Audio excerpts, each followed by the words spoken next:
I just didn't find peace with any other curriculum. Not to say that there's not amazing ones out there and great ones out there, but part of like when I look for curriculum is I try to find like what I feel peaceful with. Hey guys, welcome. Thanks so much for being here. My name is Lauren and I'm a homeschooling mom of 3 girls ages 9, 7, and 4. So I am excited about this year's morning basket. I have a video that reviewed what we did for last year's morning basket and I will link that in the description below if you're interested. This year is going to be a little bit similar, but it's going to have some differences as well, and I'm adding a few things on that I'm really excited about, so stay tuned to see what I have in my basket. So I'm going to start with like what we do first and then how we end, and it'll just kind of flow like that. So first, we always start off with some sort of Bible reading. Last year I read a different like children's Bible, and then we started this midway through the year. This is the DK Children's Illustrated Bible. This was in my other video if you saw that, but we really like this. It is just like every story is just 2 pages. So we read this, we're about halfway through this. This anyway will not last us all year. So what I got, and I showed this in my Ollie's video, this is a Bible Force devotional, First Heroes devotional, and it's going to go through in a similar fashion in the fact of it's going to start with like creation and Genesis and do all the main stories of the Bible all the way to Revelation. And but I really like this because it not only gives what the story is about, but it has the child, like it puts the child into the story. So it was like, how would you feel if this was going on with you, or picture yourself in this situation, and they just kind of make it applicable to children, and so that they can kind of, you know, glean a little bit more from it rather than just a story that they're not connected to. It kind of makes it more meaningful to them. Next, I have More Than Words. Now, I know in my first morning basket video, I was like, I'm not gonna get the second book. It's over my girl's head. It's gonna be too much. Whoa. It's gonna be too much and they're not ready for it. I'm gonna put it off a year. And so I was still looking and I just didn't find peace with any other curriculum. Not to say that there's not amazing ones out there and great ones out there, but part of like when I look for curriculum is I try to find like what I feel peaceful with. And just when I looked at the samples of this again, I was just like really excited, and I said, you know what, we're gonna do it. So I got 2 books, one for my 2nd grader, one for the 4th grader. Lola, who's in kindergarten, she just likes to listen and kind of color on the side. She's not gonna be, she still participates, but she's not gonna be like filling this out or anything like that. But I just love More Than Words. Highly recommend it. It's not only teaching, it's not just Bible stories, and it's not just character development. They do character development, but it's coming from a perspective of like, who is God? Who am I to God? How can we build our relationship? And all of these amazing things. I love the wisdom and the truth it is speaking into my children from such a young age. Things that I wish I would have known at a young age. Just a perspective of a loving God, and a God who thinks so many good thoughts about us. There's just so many good truths in here, and honestly, I could go on, and I think I'm gonna do a whole video on just this because I don't want to rant and rave too much on this video because I have a bunch of other books to get to. So I'm gonna just do, I think, a separate video on this, and yeah, because this one is just good, and I want to do more of an in-depth look. Then next, I always do like just briefly. I mean, this takes literally like 1 minute. I do some kind of like days of the week, months of the year, our address, our phone number, and so it's funny how you think like, oh, we've done that 5 times, they'll remember it. No, we have to do it over and over and over. So we, I just have these printed off. They got, at the end of the year, they got all like coffee stains. So I have to print off new ones. But you get it. It's just, I just hold these up so that they can like see how they're spelled and things like that, rather than just reciting them from thin air.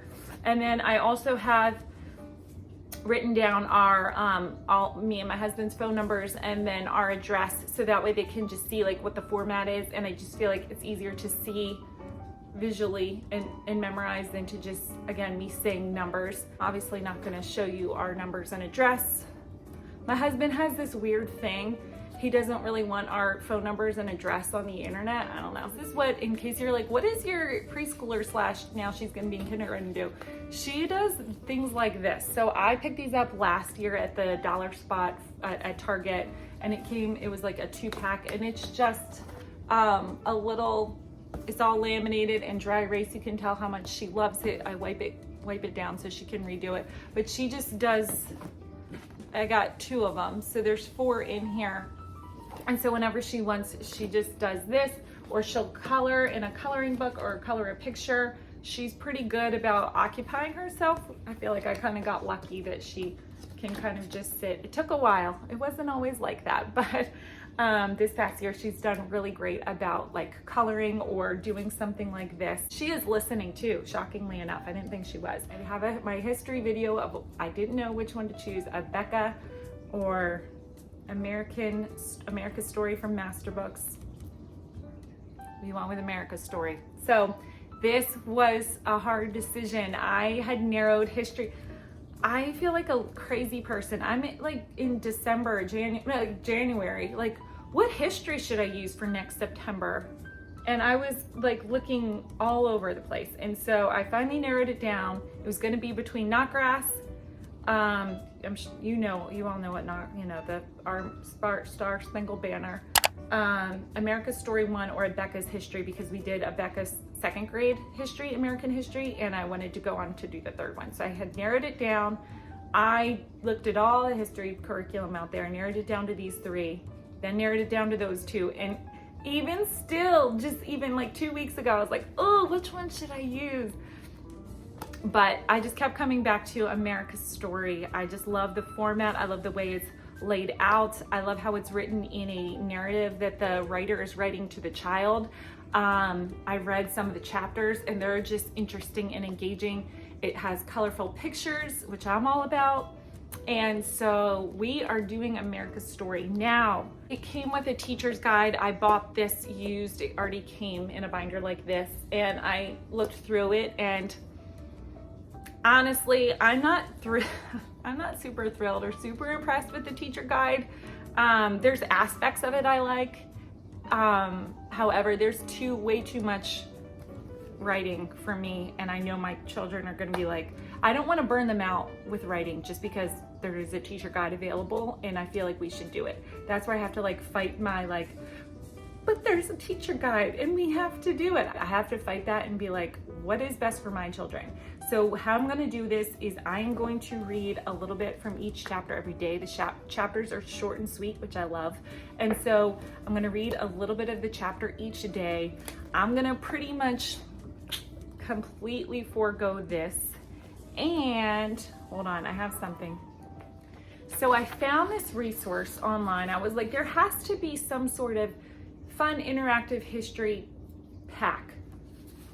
So I found this and I think it looks great. And I think it's meant to be a standalone curriculum, and it could be, especially if you want to do history for like your 1st grader. This is perfect. I feel like this could be all you would need. It includes pretty much all of like the history up until about, I could be wrong though, until like the Civil War era, which goes perfectly with this book. But I'm also kind of like, Lauren, are you doing this to yourself again, where you think this looks great and it's gonna be too much?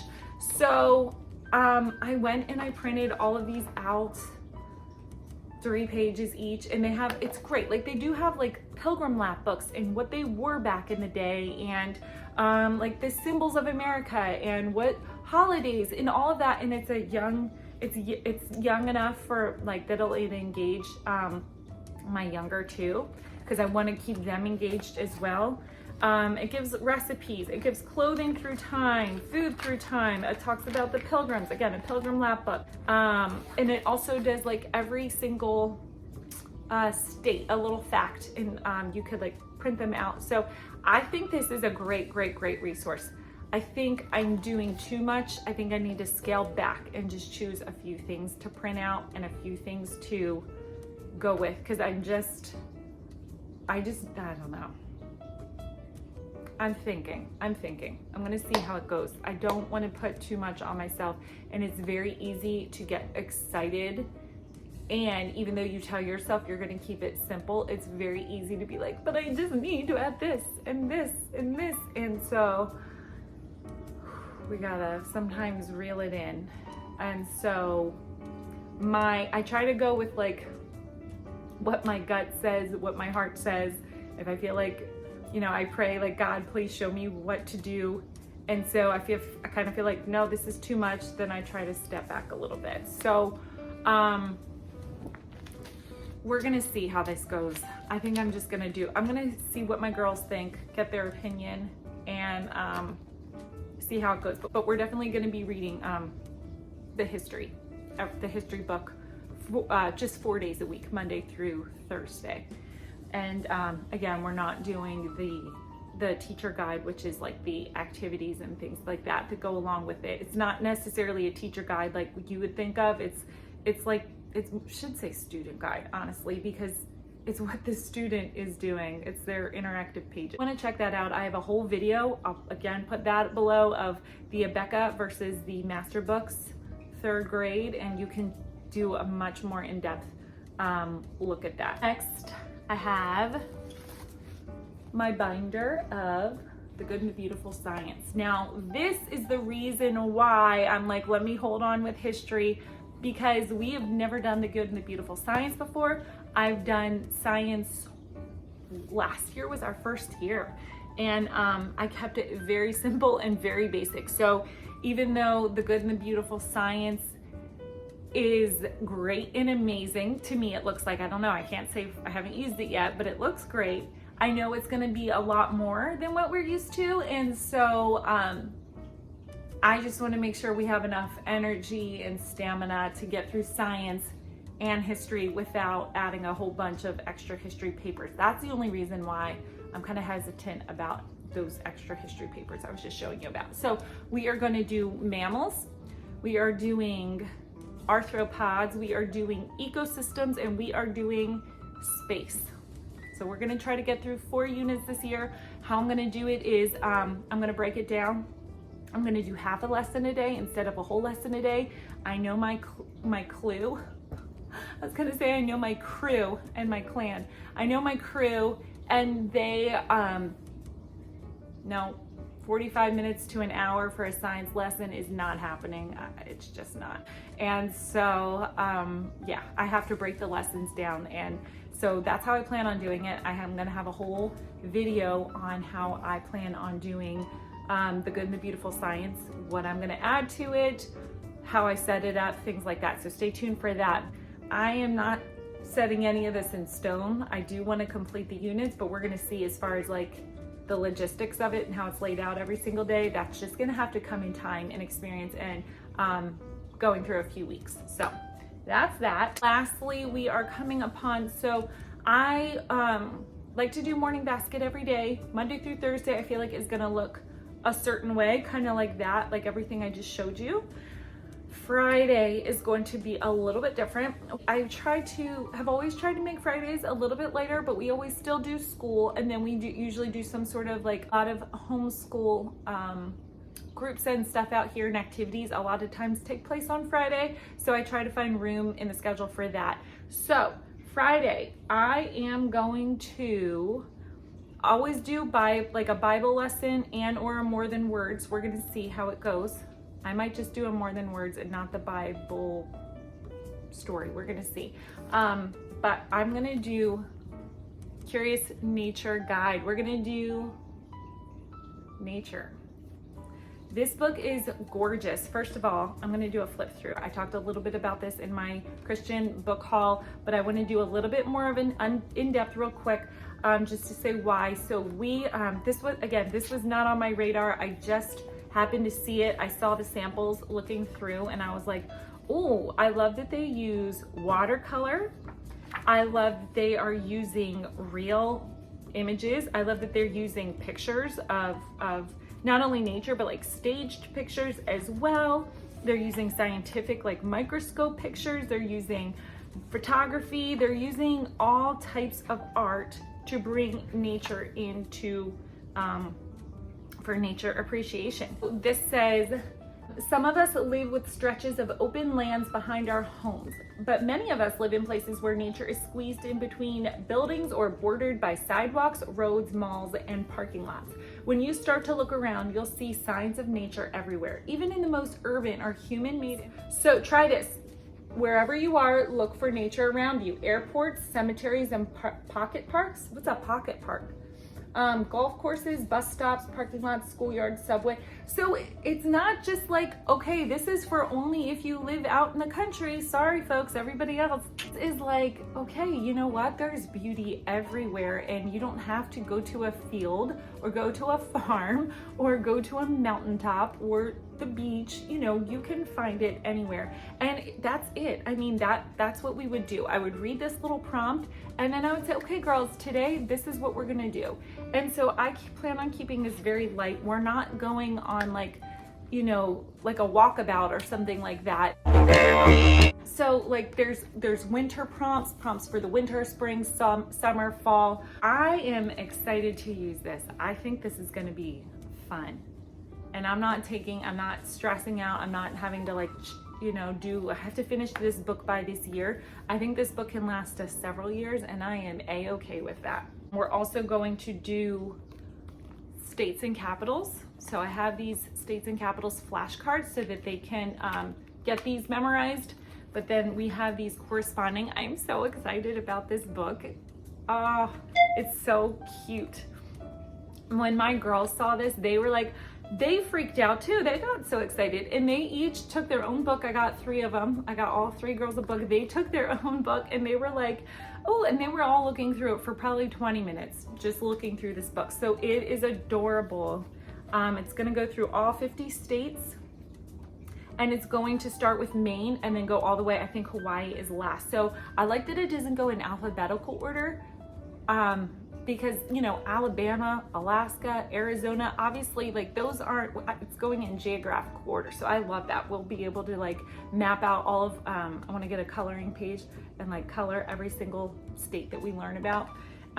So I'm excited to do this. And my favorite, it has activities in it, and it's fun and it's colorful. And then in the back here, first of all, it has the answers, and then it's going to give you stickers of all the flags of the states. And it also gives stickers from random pages throughout the book as well. My girls are obsessed with stickers. So I can't wait to do our states and capitals. I was like, my goal is how can I do things in the most fun way? And it's gonna be fun for them as learning, you know, as the students, and me as the teacher teaching it. I think that's part of the battle, is like you have to find something that everybody likes. And so, yeah, so I'm excited. That's how our morning basket's gonna look like. Bible, more than words, a quick like phone number or days of the week, science, history, and that's it. And then on Fridays, we're gonna do probably just more than words. We're gonna do nature, and we're going to do our geography, our states and capitals. So this is it. I'm excited. I can't wait for the school year to start. I'm enjoying summer, and I'm loving summer and soaking it all in, but I think it's gonna be a fun year. So thank you so much for being here and for watching all of this.